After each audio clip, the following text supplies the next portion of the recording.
Bismillahirrahmanirrahim. Assalamualaikum warahmatullahi wabarakatuh. Alhamdulillah, alhamdulillahi rabbil alamin.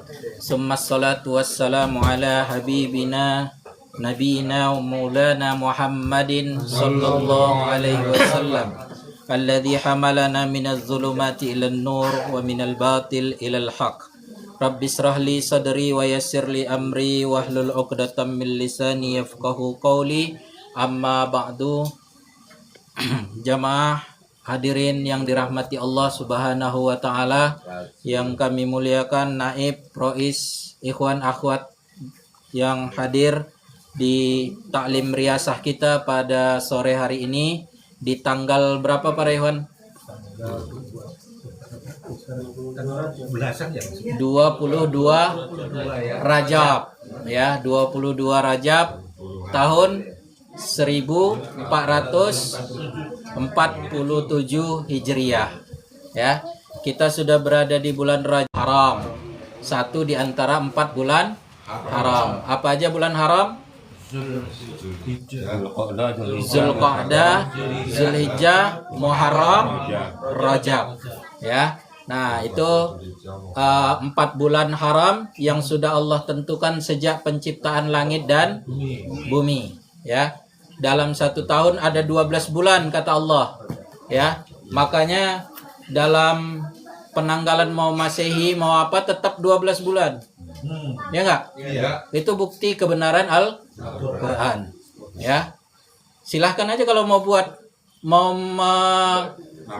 membuktikan Al-Quran itu salah misalnya ya, silahkan buat bulan itu menjadi 13 bulan atau 14 bulan ya kan. Nah, itu ini sama kisahnya seperti surah Al-Lahab. Al-Lahab itu turun pada saat kapan? Pada saat Abu Lahab masih hidup atau sudah meninggal? Masih hidup. Mudah bagi dia untuk membuktikan Al-Quran itu salah. Ketika turun surah Al-Lahab, tabbat yada abi lahabi wa tab, syahadat aja Abu Lahab, batal kan? Tapi Allah Maha tahu ayat itu benar. Allah Maha benar. Maka apa yang sudah disampaikan oleh Allah Subhanahu wa taala itu benar dan hak ya. Beda hak sama shawab. Nah, kalau udah hak itu sudah benar, ya kan?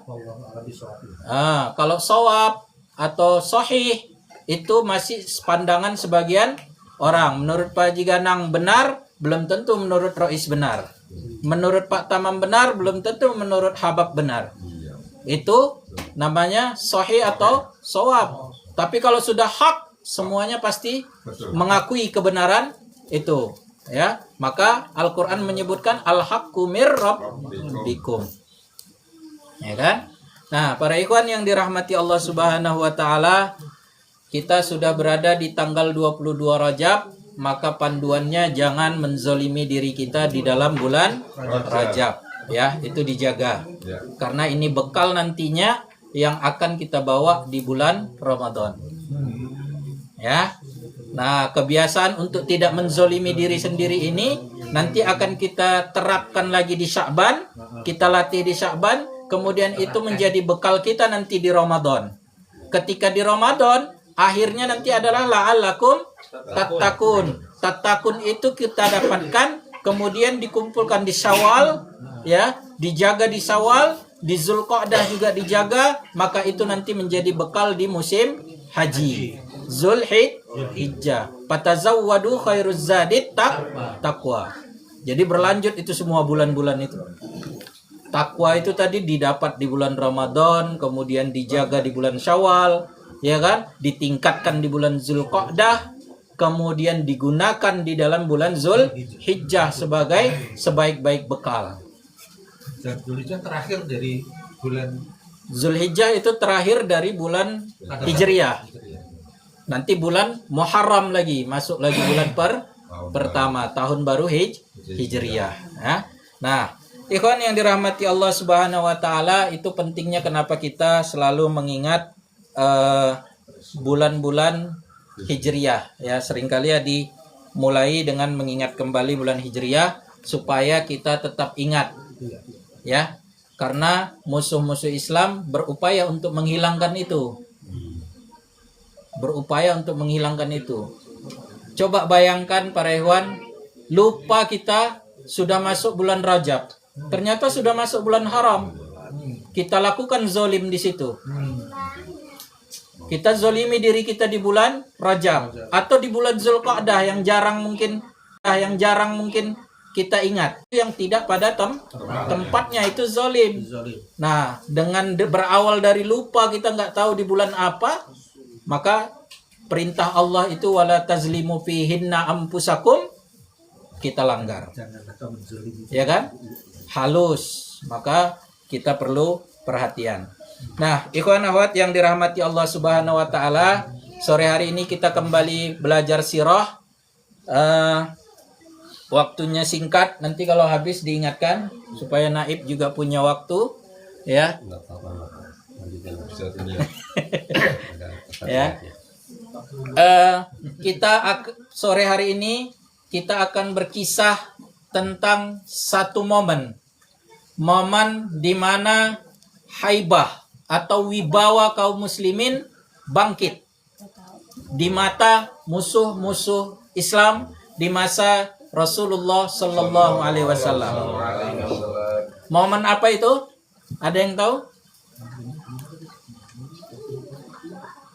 Satu diantaranya adalah momen Khaybar, penaklukan Khaybar. Sebelum peristiwa Khaybar ini para ikhwan, muslimin di mata musuh-musuh muslimin, ya, kaum muslimin di mata orang-orang kafir Quraisy itu adalah orang-orang yang berhijrah, tidak punya kekuatan, lemah, cuman mengandalkan kekuatan-kekuatan yang sedikit. Maka ketika diserang, di Uhud diserang berani kan, di Badar itu diserang berani di tahun kedua dan ketiga Hijriah, ya kan? Di perang Khandaq malah semuanya berkumpul kekuatan untuk menyerang kaum muslimin. Kaum muslimin pada saat itu masih bertahan.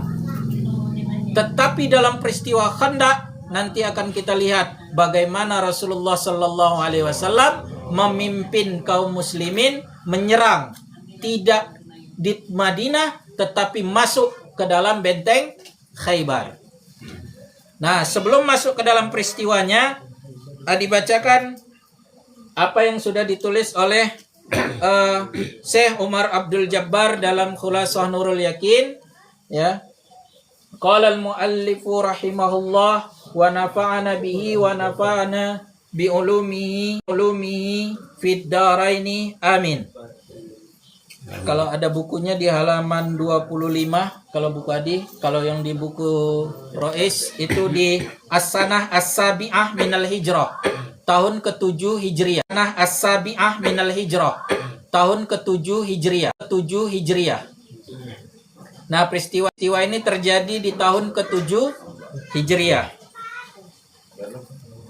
Fis sanatis sabi'ah hadasat ghazwatu Khaybar wa ghazwatu Wadil Qura. Pada tahun yang as-sabi'ah berapa? 7. As-sabi' itu 7. Sab'ah, Sabat, Sabtu. Nah, itu semua satu kata dasar. Ya kan? Yaumus Sabat. Hari yang dimana orang-orang Yahudi itu dilarang untuk bekerja, ya kan? Nah, itu hari Sabat.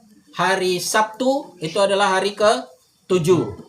Makanya dalam Islam kita Ahad itu pertama, Isnin, Senin, ya kan? Sekarang diingatnya Senin, padahal Isnin hari kedua, At-Thulatsa hari ketiga, Al-Arbi'a hari keempat, Rabu, Al-Khamis hari kelima, keenamnya Jum'ah.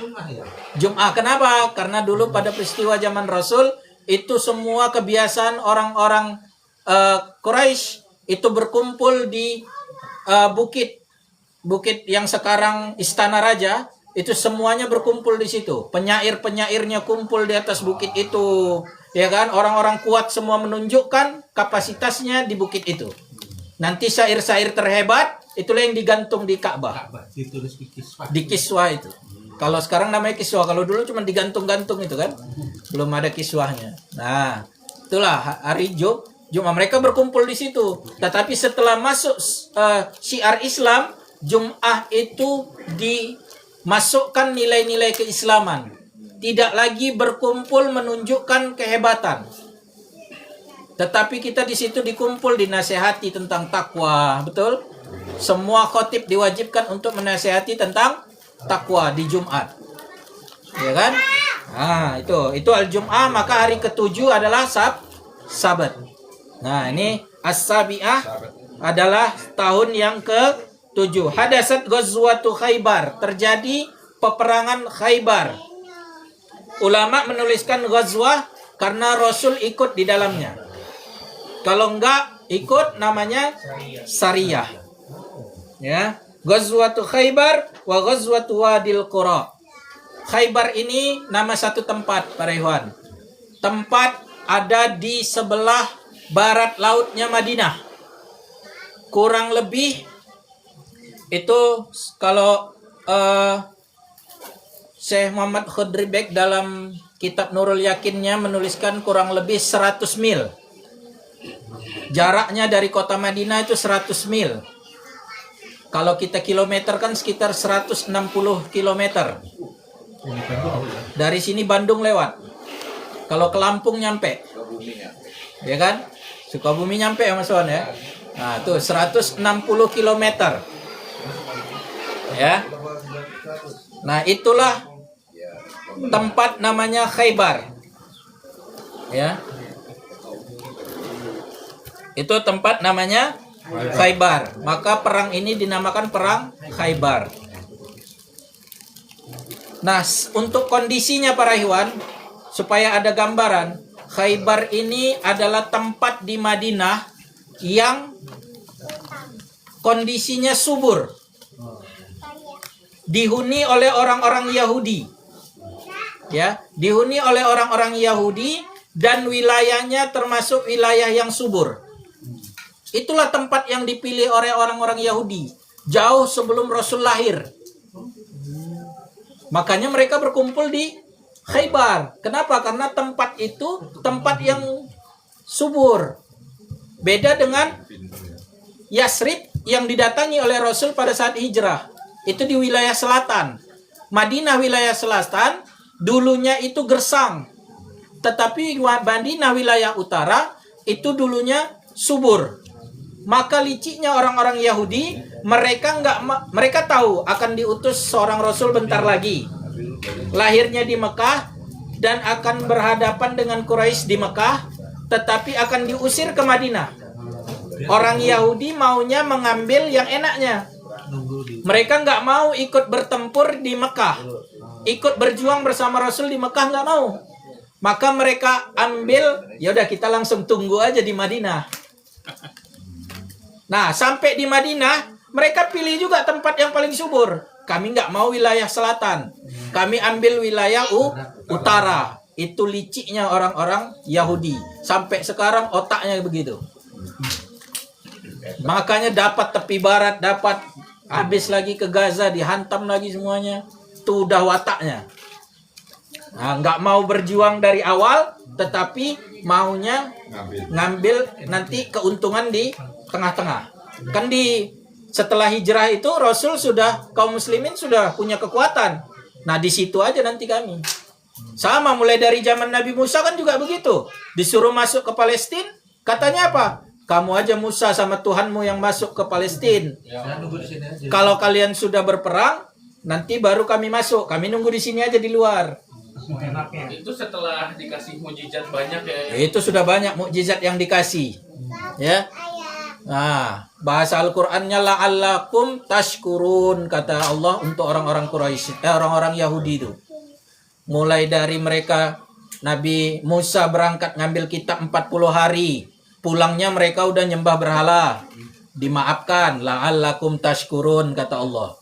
Terus mereka minta ketemu sama Allah, tunjukkan kami sama Allah supaya kami beriman. Ditunjukkan gunung itu bergetar, mati mereka.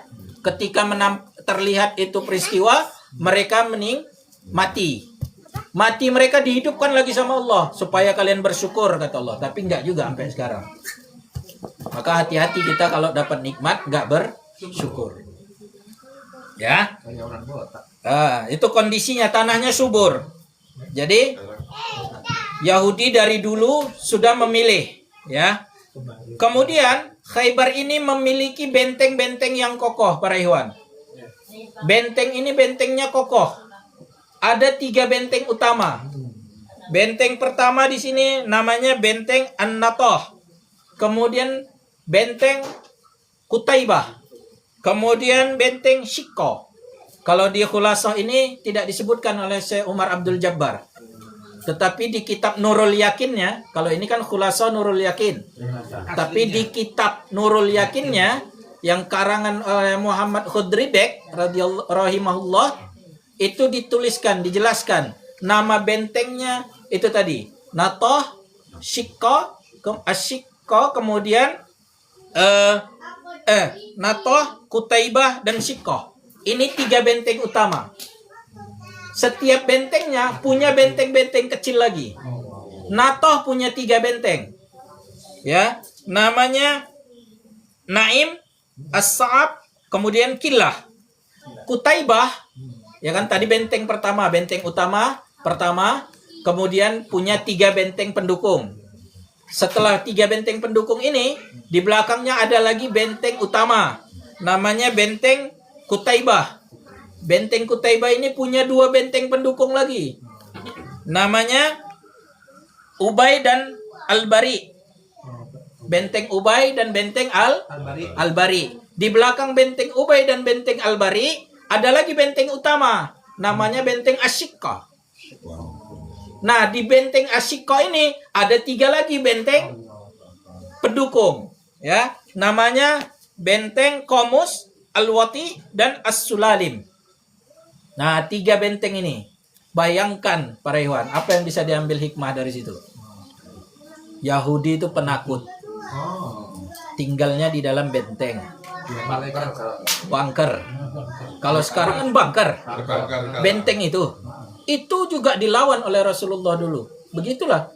Tetapi lihat nanti bagaimana Rasulullah menghancurkan benteng ini satu demi satu. Berlapis-lapis. Dan itu kalau kita lakukan sekarang alamin hajin nubuah, jebol tuh benteng. Jebol itu doa dom itu. Iron Dome. Iron Dome itu bakalan jebol. Dengan cara apa? Alamin hajin nubuah. Gimana caranya? Ini pas Rasul menaklukkan Khaybar. Nah, tadi ada berapa berarti? 1 benteng utama, 3, 4 ya. Terus ada 1 lagi benteng utama isinya 2, berarti 8, 7. Terus ada 1 benteng utama isinya 3 lagi, tambah 4, 11 benteng berarti para ikhwan. Ya. 11 benteng. Oke. Nah, benteng-benteng ini digunakan untuk berlindung, kemudian ini menunjukkan betapa penakutnya mereka. Ya, sampai sekarang itu. Kemudian Khaybar ini juga memiliki kekuatan militer, para ikhwan. Tinggalnya, kalau kita lihat posisi peta, ya, ini sebenarnya ada di peta ini. Di sini ada, tapi digambarkan saja di atas, ya. Ini di tengah ada Madinah, ya. Di bawah sini Mekah. Di atas Madinah tadi, situlah Khaybar. Ya, sebelah barat laut di atas.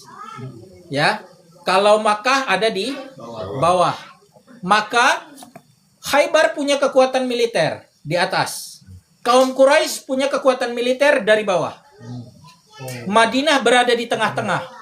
Inilah yang menyulitkan kaum muslimin pada saat terjadi perang Khandaq. Pelaku utamanya adalah orang-orang Yahudi yang ada di Khaybar. Dia kirim utusan ke Mekah, ayo kita lawan Muhammad di Madinah, mumpung kami akan bantu kalian. Pergi lagi dia ke Ghatafan, ayo serang Muhammad di Madinah, kami akan bantu dari atas. Jadi makanya itu dibangun parit di bagian bawah. dekat Mekah ya. Ya, parit itu menghalangi yang dari Makkah. Sementara beratnya ada juga lawan dari Khaybar. Nah, itulah yang dihadapi kaum muslimin pada saat itu, para ikhwan. Kekuatan saja sudah terfokus untuk menggali parit. Ya. Nah, tuh, parit ada di bawah di sini. Ya. Pasukan Ahzab dari sini, bawah. Khaybar dari sini. Maka berat. Atas pertolongan Allah, lepas itu Ahzab. Terpecah belah itu pasukan-pasukan Ahzab itu. Nah, itu kondisi geografisnya Khaybar dan Madinah. Ya, ada di atas dia. Nah, jadi kenapa Rasulullah SAW peristiwa ini kan 7 Hijriah. 6 Hijriah adalah perjanjian Hudaybiyah. Perjanjian untuk tidak saling menyerang. Gencatan senjata 10 tahun dengan kaum kafir Quraisy. Nah, ketika sudah mendapatkan peluang ini, sudah tidak ada lagi gangguan dari bawah, maka Rasul bisa fokus untuk menghadapi ini Khaybar. Di atas. Para ikhwan. Jadi kaum muslimin diajarkan oleh Rasulullah Sallallahu Alaihi Wasallam itu menentukan prioritas. Kita yang hidup sekarang nih harus tentukan prioritas mana dulu yang mau kita jalankan. Jadi Rasul masih fokus ke orang Quraisy. Makanya itu Khaybar dijaga-jaga pelan aja. Tapi ketika sudah ada momentum, ya, perjanjian Hudaybiyah disepakati, kemudian orang-orang Quraisy tidak akan mengganggu lagi karena ada kesepakatan gencatan senjata, maka kaum muslimin diarahkan Rasul untuk berfokus kepada Khaybar. Dan ingat, sebelum berangkat, Rasul merahasiakan pasukan yang mau berangkat ke Khaybar. Rasul cuman bilang, kalian saya ajak untuk berjihad. Jangan ikut denganku kalau tidak ingin berjihad. Aku akan pergi untuk berjihad. Keluar dari kota Madinah. Untuk berjihad. Kemananya? Rasul nggak bilang. Rasul nggak bilang. Makanya nanti pada malam hari sudah sampai di perkebunan orang-orang Khaybar. Ya, pagi harinya petani-petani Khaybar itu keluar dari bentengnya, masuk ke kebun kurma. Gitu di kebun kurma sudah kelihatan pasukan, kocar-kacir itu masyarakat Khaybar. Saking rahasianya perjalanan Rasul dan kaum muslimin pada saat itu. Tuh para ikhwan. Jadi bukan dari Madinah sudah dijelaskan kita akan berangkat ke Khaybar. Siap-siap. Jangan salah. Di Madinah ada orang-orang munafik. Di Madinah ada orang-orang Yahudi yang bersiap membocorkan rahasia. Kalau sekiranya rahasia perjalanan ini bocor, maka pasukan kaum muslimin akan dihadang di tengah. Kekuatan akan berkurang. Tapi dengan adanya strategi Rasul, tidak dikasih tahu untuk perjalanan kemana, kekuatan sahabat sami'na wa atokna. Kayak kata Imam, berangkat kalian. Jangan tanya kapan pulang. Bantu Aceh, Sumatera. Jangan tanya kapan pulangnya. Ya kan? Ke Acehnya di mana? Itu nanti. Naik apa? Di sananya nanti tinggalnya di mana? Nah, tuh kan? Nah, jadi itulah perjalanan Khaybar, ya. Jadi Khaybar ini tadi kembali dia punya militer dan dia punya jaringan yang bagus, ya. Punya kemiliteran, kemudian punya jaringan. Makanya dia bisa menghimpun musuh-musuh Islam. Siapa yang jadi musuh Islam dia ajak untuk bersekutu menyerang kaum muslimin di perang Ahzab. Maka ketika ada momentum, Khaybar inilah yang pertama kali diincar sama Rasul Shallallahu Alaihi Wasallam. Ya, nah itu para ikhwan. Nah di sini kembali lagi Syekh Omar Abdul Jabbar itu menjelaskan kharaja Rasulullah Shallallahu Alaihi Wasallam ila Khaybar liqitali sukkaniha Bani Nadir alladzi kanu a'zama muhayyijin lil ahzab yaumal khandaq. Nah ini Rasul keluar dari Madinah ya menuju Khaybar untuk menaklukkan penduduknya, ya, Bani Nadir yang memiliki peran utama pada saat perang Khandaq. Ya. Falamma wasalal muslimuna ila husuni Khaybar, ketika Rasulullah sallallahu alaihi wasallam sampai di husun, apa husun? Jamak dari husnun. Husnun itu benteng. Husunun benteng-benteng. Karena banyak tadi kan? Kita hitung tadi ada sampai 11 kan? Nah, rafa'u aswatahum. Para sahabat mengangkat suara mereka bitakbir wa doa. Dengan takbir dan doa. Allahu Akbar, Allahu Akbar. Kata Rasulullah, faqala lahum alaihi salatu wassalam, arba'u ala anfusikum. Kasihanilah diri kalian, kata Rasul. Pada saat sahabat itu tadi bertakbir kuat-kuat, udah mau nyampe nih ke Khaybar. Mereka bertakbir kuat-kuat. Maka kata Rasul, kasihani diri kalian. Ya. Fa innakum la tad'una asamma wala ghaiban. Innakum tad'una sami'an qariban. Sesungguhnya kalian tidak meminta kepada yang tuli dan yang buta dan yang gaib. Ya. Innakum tad'una sami'an qariban. Kalian itu meminta kepada yang maha mendengar, yang maha dekat. Jadi udah jangan teriak-teriak. Takbir itu nggak boleh berarti itu.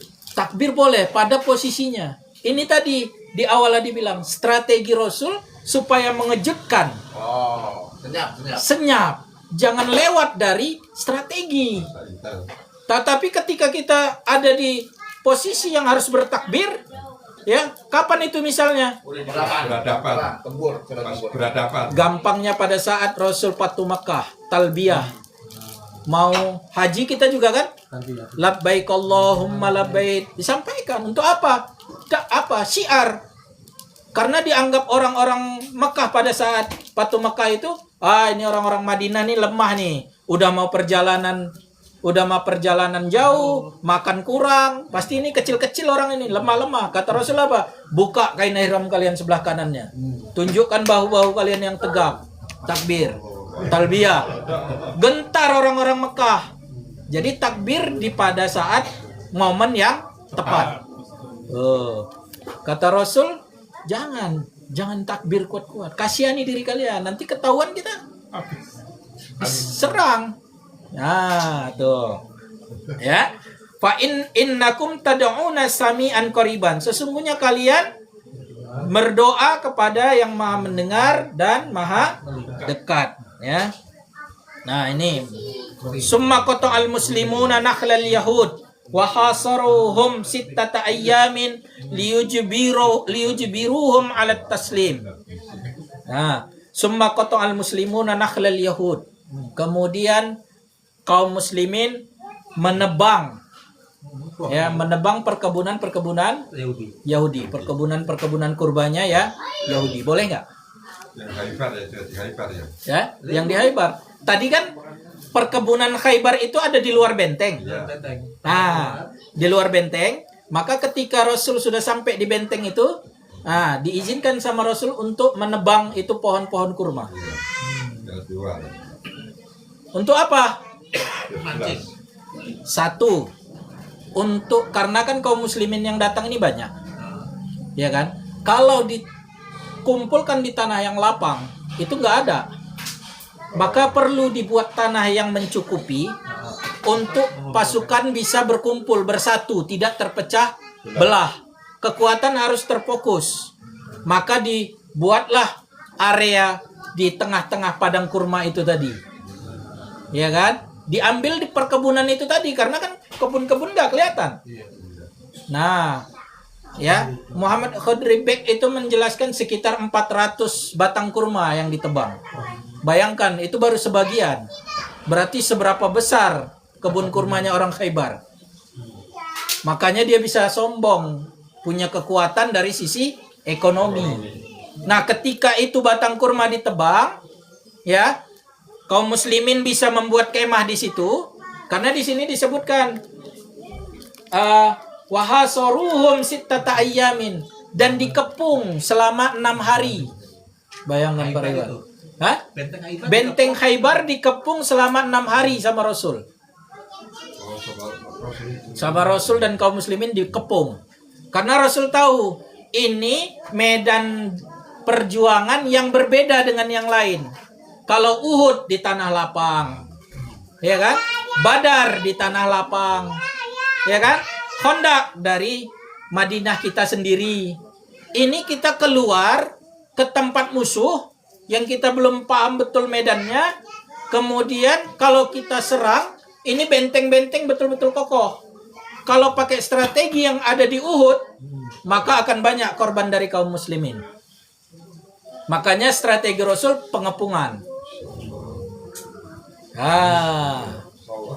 Tuh. Kaum muslimin harus pandai strategi. Ya, strategi. Ya, harus tahu kekuatan musuh. Kalau kita biarkan musuh tahu kekuatan kita nggak tahu kekuatan musuh, habis kita. Ya kan?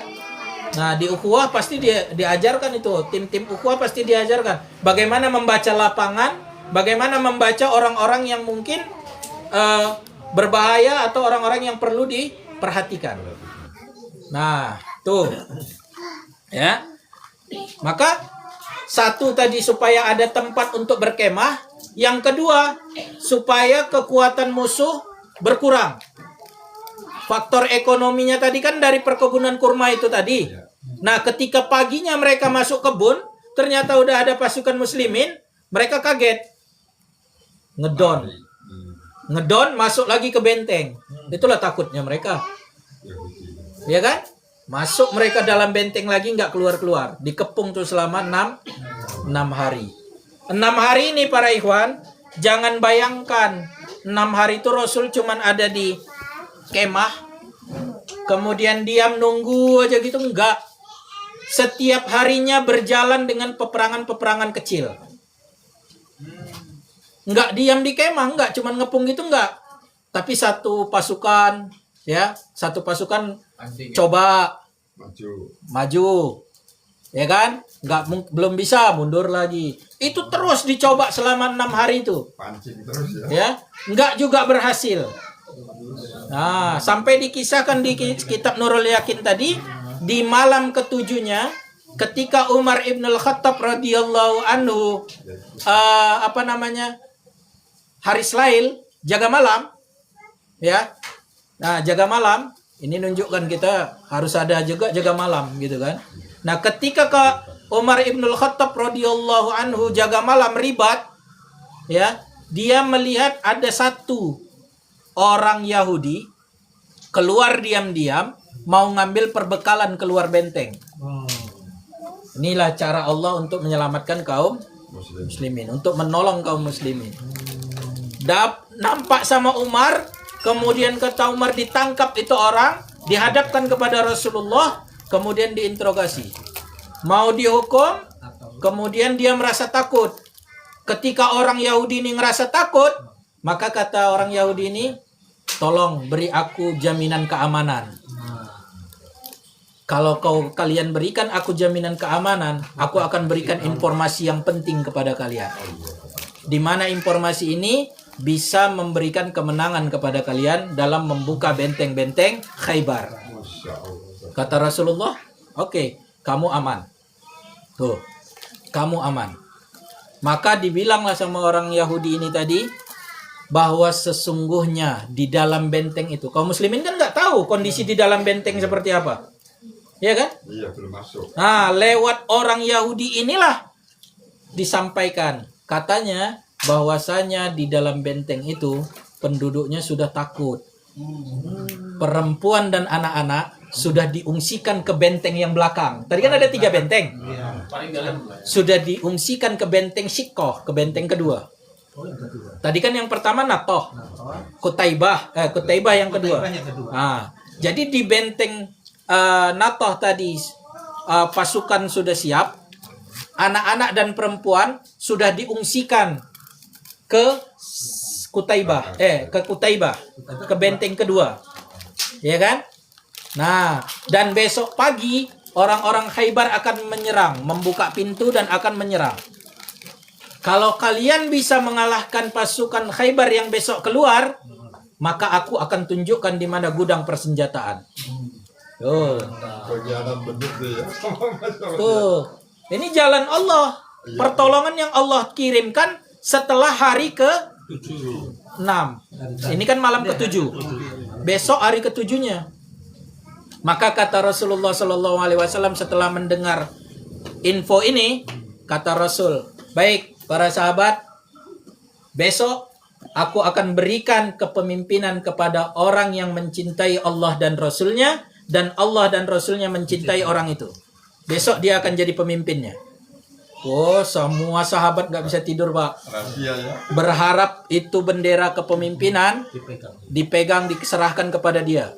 Sampai Umar yang semasa hidupnya nggak pernah mengharapkan jabatan, malam itu pengen punya jabatan besok sebagai pemimpin. Ciri-cirinya Karena ciri-cirinya dia cinta kepada Allah dan Rasul, Allah dan Rasul pun cinta kepada dia. Udah jaminan kan itu. Nah, semua sahabat mau jabatan pada malam hari itu. Semua mau jadi amanah. Ya kan? Kalau kata imam, besok aku akan tunjuk naib. Di mana orang naib ini besok akan dia cinta sama Allah dan Rasulnya. Allah dan Rasulnya pun cinta kepada orang itu. Orang itu besok akan jadi naib. Semuanya mau jadi naib nggak? Hah? Mau lah. Sama Allah. Betul nih. wah siap. Betul nggak nih? Ini misalnya. Ya. Berat Pak Karno. Ditarik lagi. Ini karena dia yang ngomong ya kan, bukan hak. Tapi kalau Rasul yang ngomong kan hak.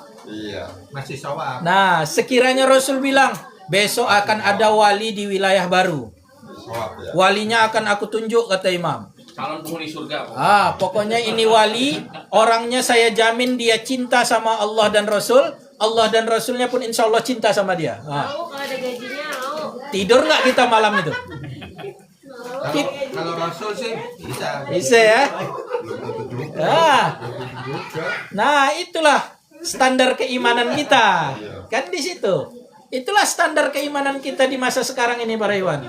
Kalau sahabat dulu nggak tidur. Iya. Berharap besok. Umar 2 kali kayak gitu. Umar 2 kali kayak gitu.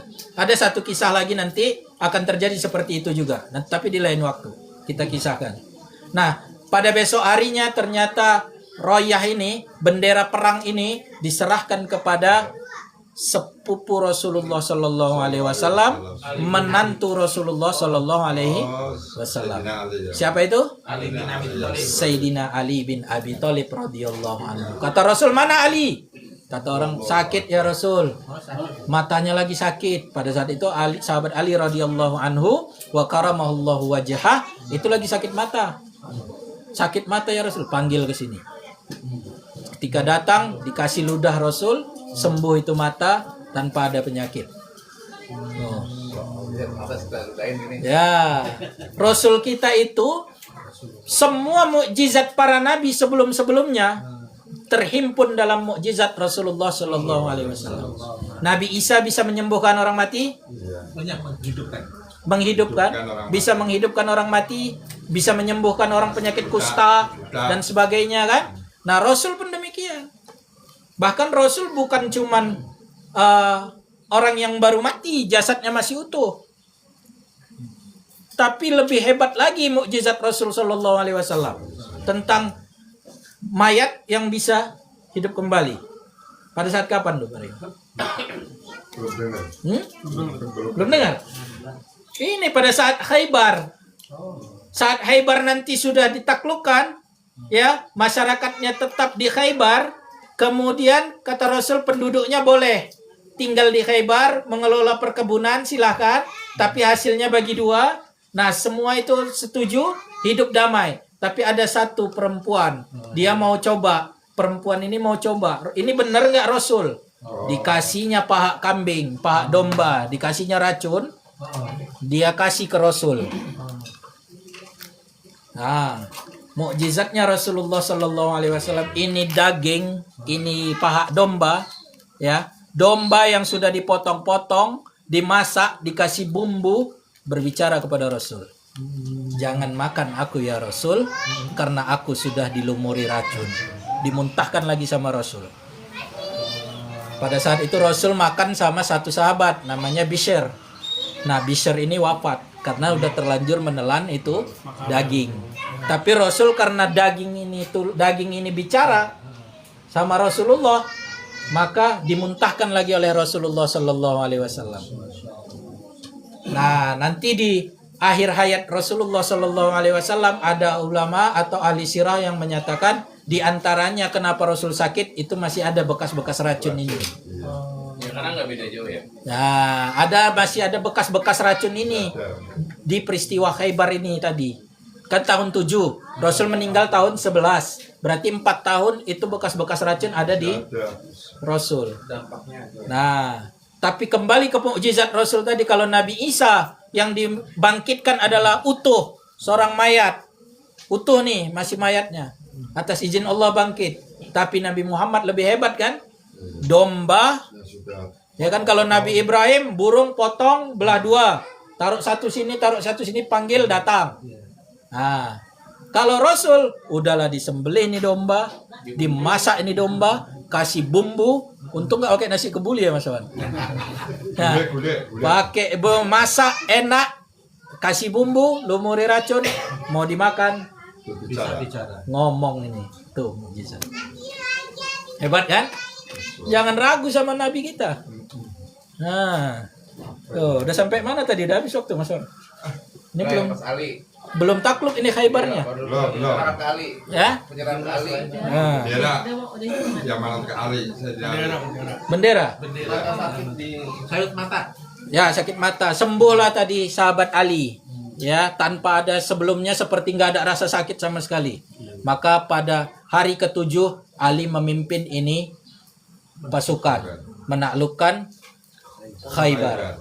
Takluk nggak Khaybar di hari ke-7 itu? Belum para ikhwan. Belum. Di benteng pertama tadi itu 7 hari. Masuk ke benteng kedua, ketiga, ya kan? Masuk ke benteng utama berikutnya di benteng Qutaibah itu dikepung lagi sama kaum muslimin. Ya kan? Nah, dikepung lagi sama kaum muslimin. Di sini ada diceritakan detailnya. Di sini ditulis detailnya, tapi kita ceritakan secara garis umum. Di benteng pertama 7 hari. Ya. Berhasil dibuka nih. Nah, setelah berhasil dibuka, apakah pasukan muslimin mendapatkan ghanimah berupa senjata-senjata kan di situ. Tadi orang Yahudi yang bilang tadi kan? Nah, di benteng pertama itu ada gudang persenjataan Yahudi. Sampai sekarang juga gudang persenjataan atau alat-alat senjata orang Yahudi pasti ada di barisan-barisan luar dom itu tadi kan? Luar benteng. Ya kan? Harta-harta mereka paling dalam. Sama ini Khaybar juga. Harta-harta mereka nanti di benteng-benteng yang paling belakang. Nah, yang bejana dari perak, kemudian harta-harta ternaknya itu nanti udah di belakang. Di depan itu persiapan benteng-benteng perangnya. Nah, sama sifatnya. Sampai sekarang. Nah, ya kan? Tuh, nah jadi di benteng pertama itu 7 hari, benteng utama ya. Masuk ke benteng kedua itu sekitar 4 hari. 11. Ya. Benteng kedua itu 4 hari para ikhwan. Nah, di benteng kedua itu secara garis besar sudah ditaklukkan di benteng kedua. Disitulah kaum muslimin mendapatkan banyak makanan, banyak barang-barang. Tapi kata Rasulullah Sallallahu Alaihi Wasallam apa? Di sini disebutkan, makanlah kalian dan beri makan hewan ternak kalian secukupnya, dan jangan mengambil satu apapun. Itu udah ghanimah kan? Tapi kata Rasul begitu. Makan sama kalian silakan. Makan, kasih makan hewan ternak kalian secukupnya, tapi jangan mengambil sesuatu apapun. Jangan ada yang ngambil. Di benteng kedua. Tadi. Jangan ada yang ngambil apapun. Di sini kita belajar bagaimana Rasul fokus untuk menaklukkan, bukan tadi ghanimah. Karena sudah ada pelajaran kan sebelumnya di Uhud. Ya kan? Ghanimah bersera, ambil turun. Datang ujian. Habis. Ya kan? Nah, di Khaybar jangan terulang lagi. Kalian makan, kasih makan ternak. Kenapa ternak? Karena kan ternak perlu. Kudanya apanya semua kan perlu. Nah, kasih makan secukupnya, tapi jangan kalian ngambil sesuatu apapun. Kalau nanti diambil kan berat juga bawa-bawa. Kita masih terus nih ke depan.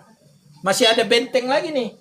Nah, maka di hari keempat, ya kan, takluklah benteng-benteng Khaybar yang kedua ini. Maka masuk ke benteng yang ketiga. Ya, benteng ketiga tadi apa namanya? As-Siqqah. Nah, di Siqqah ini, ya, benteng ketiga di Siqqah ada benteng-benteng pendukung, namanya Qamus, kemudian Al-Watih, kemudian As-Sulalim. 3 benteng ini. Yang duluan dimasukin adalah benteng Qamus.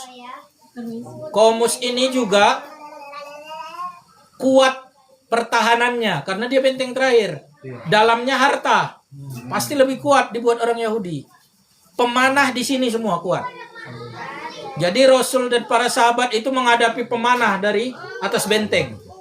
Sampai sebagian panah itu ada yang mengenai Rasul. Menunjukkan apa para Ikhwan? Rasul manusia biasa. Manusia biasa dan Amir ikut. Enggak nunggu di tenda yang di luar tadi, tapi ikut di dalam. Ya kan? Kena Rasul panah-panah itu tadi. Nah, ketika panah-panah itu dilesatkan, nah kaum muslimin tadi dapat alat perang kan dari benteng pertama. Di antara alat perangnya manjanik. Alat lontar itu. Nah, pakai itulah didirikan sama kaum muslimin. Didirikan. Ketika sudah didirikan manjanik ini, takut orang-orang Yahudi. Waduh, ini senjata kita. Kita tahu nih kekuatannya. Kita tahu kedahsyatan alat ini nih. Nah, maka gentar kan. Langsung dilawan, tumbanglah. Singkat cerita, tumbanglah ini Qumus. Benteng Qumus tumbang. Ya. Nah, benteng Qumus ini pemimpinnya seorang Yahudi. Punya istri.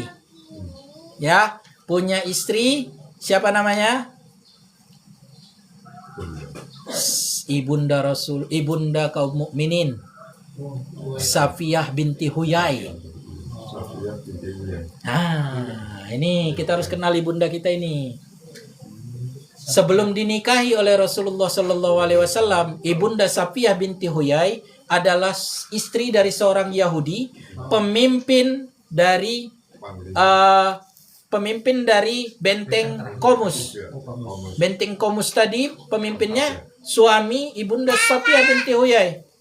Ayah dari Safiyah binti Huyai, ya, ayah dari ibunda Safiyah binti Huyai itu adalah pemimpin Bani Nadir. Jadi ini orang bukan orang biasa ini. Safiyah binti Huyai ini bukan orang biasa.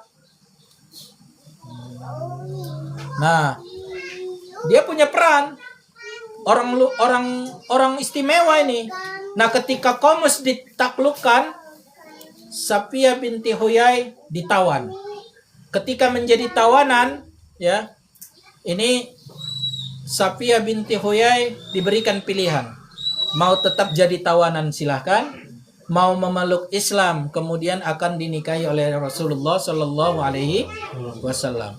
Maka Safiyah binti Huyai itu memilih untuk memeluk Islam dengan keikhlasannya tanpa ada paksaan. Kemudian Rasulullah Sallallahu Alaihi Wasallam menikahi beliau. Ya, Safiyah binti Huyai itu tidak memilih pada saat dikasih 2 pilihan, tidak para ikhwan. Tapi di kisah sebelumnya, ibunda Safiyah binti Huyai ini pernah ditampar oleh suaminya. Kenapa ditampar suaminya? Karena beliau menceritakan mimpinya, bahwasanya aku memangku sebuah rembulan. Ditampar sama suaminya, pang. Karena suaminya tahu, ini adalah tanda engkau akan menjadi suami, menjadi istri dari Raja Hijaz atau Muhammad. Raja Hijaz, Sebutan orang Yahudi kepada Rasul itu, Raja Hijaz, dia bilang. Ya, ini tandanya arti dari mimpimu ini, engkau akan menjadi istri dari Raja Hijaz atau Muhammad. Tampar sama dia, pam sampai lebam di muka. Sudah tahu tafsirnya ya. Nah, maka ketika ada pilihan itu, Safiyah binti Huyai dengan keyakinannya Iya. memilih Itu Rasulullah. Rasulullah Sallallahu Alaihi Wasallam. Maka disitulah Rasul menikahi ibunda Safiyah binti Huyai. Iya. Nah, Huyai bin Akhtab Iya. itu pemimpin Bani Nadir. Tuh para ikhwan. 5 menit. Oke. Nah, ketika Khaybar tadi Qomus sudah ditaklukkan, ada 2 benteng lagi kan yang belum? Iya. Ya kan? Qomus kan tadi benteng pertama dari benteng ketiga utama. Iya. Nah, Qomus sudah ditaklukkan, 2 benteng lagi nggak berani. Yahudinya. Udah nggak berani lagi, ya udahlah kami udah Nyerah aja. nyerah sajalah. Kami minta perdamaian ya Rasul. Kami minta perdamaian, izinkan kami pergi dari Khaybar. Kata Rasul, oke, perdamaian diterima. Yang mau pergi silahkan pergi dengan baju yang ada di badan. Persenjataan semua tinggal. Harta-harta semua tinggal. Karena apa? Rasul mau hartanya? Enggak, para ikhwan. Tetapi kalau harta itu dibawa, nanti akan digunakan lagi untuk melawan kaum muslimin. Jadi harus sampai dimiskinkan. Koruptor juga harus sampai dimiskinkan. Supaya jangan digunakan untuk ngelawan lagi. Ya kan? Nah, ini senangnya Mas Arno nih kalau udah koruptor begini ya. Jadi oligarki lagi. Nah, gitu. Jadi kata Rasul silakan pergi kalau yang mau pergi. Kemudian ada yang ingin bertahan karena punya kebun, punya apa? Kata Rasul, yang mau berkebun silahkan lanjutkan berkebun. Kelola kebun kalian sendiri. Kalian mendapatkan keamanan dengan syarat hasil panennya kita bagi 2. Bagi 2 50. 50-50. Jak bener ya. Insya Tuh, Allah. punya kekuatan untuk menindas kan harusnya, tetapi tidak digunakan oleh Rasulullah Sallallahu Alaihi Wasallam. Kata Rasul, kalian boleh kelola itu kebun-kebun kurma kalian, tetap kalian kelola, tapi hasilnya nanti bagi 2. Selama kalian memberikan pembagian 2 ini tadi, maka keamanan kalian dijamin. Itulah jizyahnya kan. Kalau orang umum kan jadi budak aja, berkebun ya berkebun. Berkebun. Untuk makan aja sehari-hari sisanya Betul. full buat. Nah, jadi kebiasaan Rasul itu kalau ada tawanan, kalau tawanannya bisa nulis, ajarkan kaum muslimin untuk menulis. Kalau ada yang bisa bertani, ajarkan kaum muslimin bertani. Orang kaum muhajirin kan nggak punya kemampuan untuk pertanian. Mereka punya kemampuan dalam perdagangan. Orang Madinah, kaum muslimin yang ada di Madinah nggak kuat dalam perdagangan. Mereka punyanya kemampuan dalam pertanian. Tetapi pada saat itu lahan di selatan gersang, lahan utara yang subur. Ajarkan kami ilmu pertanian. Makanya sekarang terbalik. Madinah sekarang yang selatan mana sekarang Madinah selatan? Ya strip tadi makan. Masjid Nabawi sekarang. Kan Rasul di situ dulu. Nah, Masjid Nabawi sekarang subur, bagus. Khaybar sekarang mulai gersang. Allah balik. Kenapa? Karena ada di situ rahmatnya. Ada kesatuan kaum muslimin di dalam Madinah itu tadi, bagian selatan.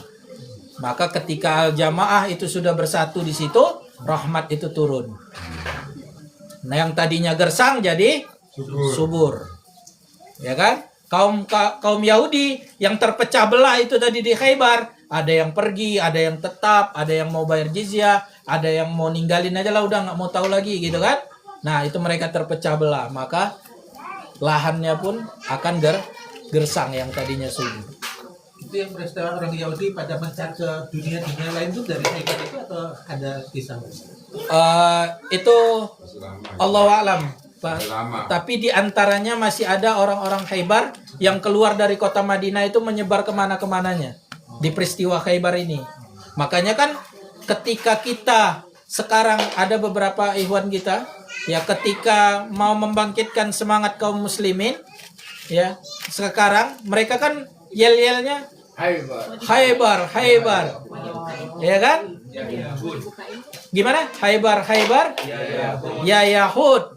Jaisu Muhammadin qad ya'ud. Ya kan? Wah, gini. Artinya Khaybar, Khaybar. Ya kan? Khaybar, Khaybar ya Yahud. Maksudnya ingat lagi orang Yahudi peristiwa Khaybar. Ingat lagi Yahudi peristiwa Khaybar. Juyusu Muhammadin qad ya'ud. Juyusu Muhammadin qad ya'ud. Pasukan Muhammad telah kembali. Tuh, sekarang yel-yel ada yang menyebutkan juga Khaybar, Khaybar ya Yahud. Jaisu Muhammadin qad ya'ud. Pasukan Muhammad sudah kembali. Nah, kalau kita nggak tahu peristiwa Khaybarnya, apa ruhnya? Tapi ketika kita sudah belajar tentang peristiwanya, maka kita tahu, oh di hari pertama tadi orang Yahudi keluar ke perkebunannya, dia kaget. Ternyata sudah ada banyak kaum muslimin di luar mengepung benteng-benteng yang begitu kokoh. Maka Dia mereka tahu kekuatan kaum muslimin nggak tahu mereka. Gitu. Tiba-tiba udah ada aja depan mata musuh. Strategi ini juga yang dipakai siapa?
Pulang, Naib, izin pulang.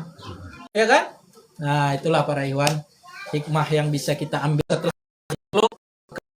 Kaum muslimin diperhitungkan kekuatan militer.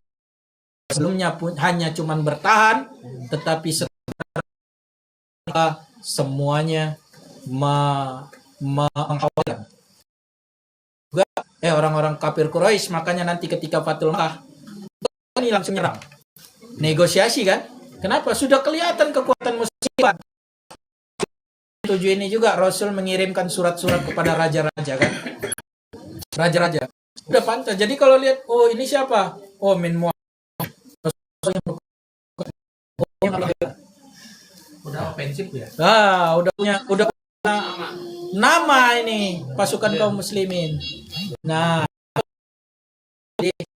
yang bisa kita ambil dari sirah, maka kata pak susil qasas karu umat-umat terdahulu supaya mereka berpikir, supaya kita kembali berpikir, ya. Nah, jadi nyaruh. Itu saja para ikhwan yang dirahmati Allah Subhanahu wa taala. Kita ini kurang lebihnya Adi mohon maaf.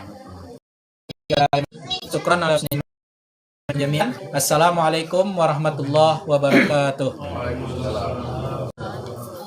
Berikanlah tausiah yang disediakan oleh Adi. Selanjutnya adalah tafsir yang baik. Masuk saya. Saya naik.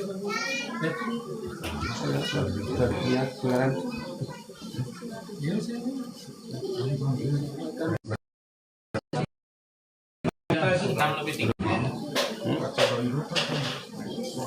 Lewat ini aja tanya. nasihat dari Naib. Saya jawab. Bukan yang nanya, nanti Rois sama Naib yang jawab. Tafadhol. Ini mau sedikit kenapa jadi melegenda. Jadi itu adalah buku yang Anda musibah. Ya musibah ya.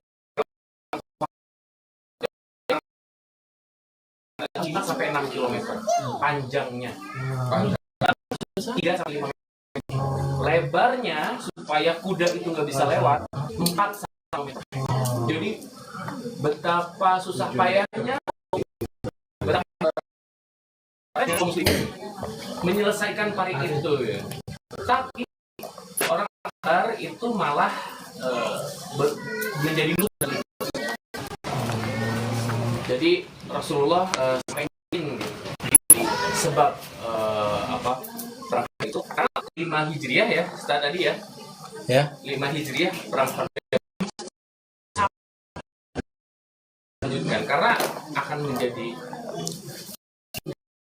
dibiarkan. Perang Khandaq dengan Khaybar itu tidak satu. Ramadan tanyakan itu di bulan Muharram. Di Muharram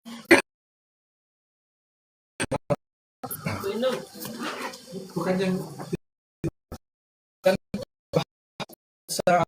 Salam bitajahuz untuk persiapannya di bulan Muharram.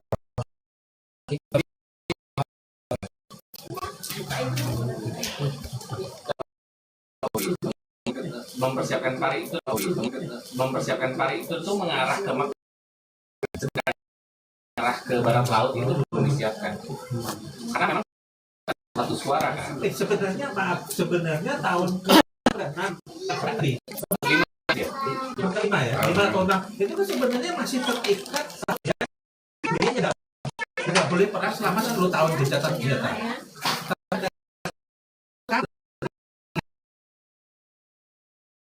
Honda perjanjian itu Khaybar. Selesaikan Khaybar. Urutannya Badar, kemudian ke Uhud, kemudian ada nanti di Khandaq di tahun kelimanya, tahun keenamnya nanti jadi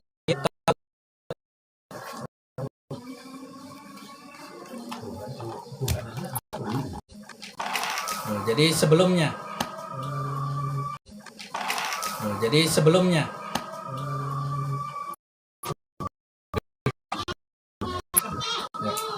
Udah.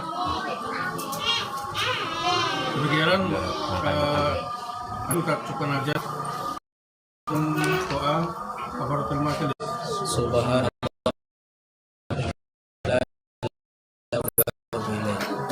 Ahad depan insya Allah taklimnya kan.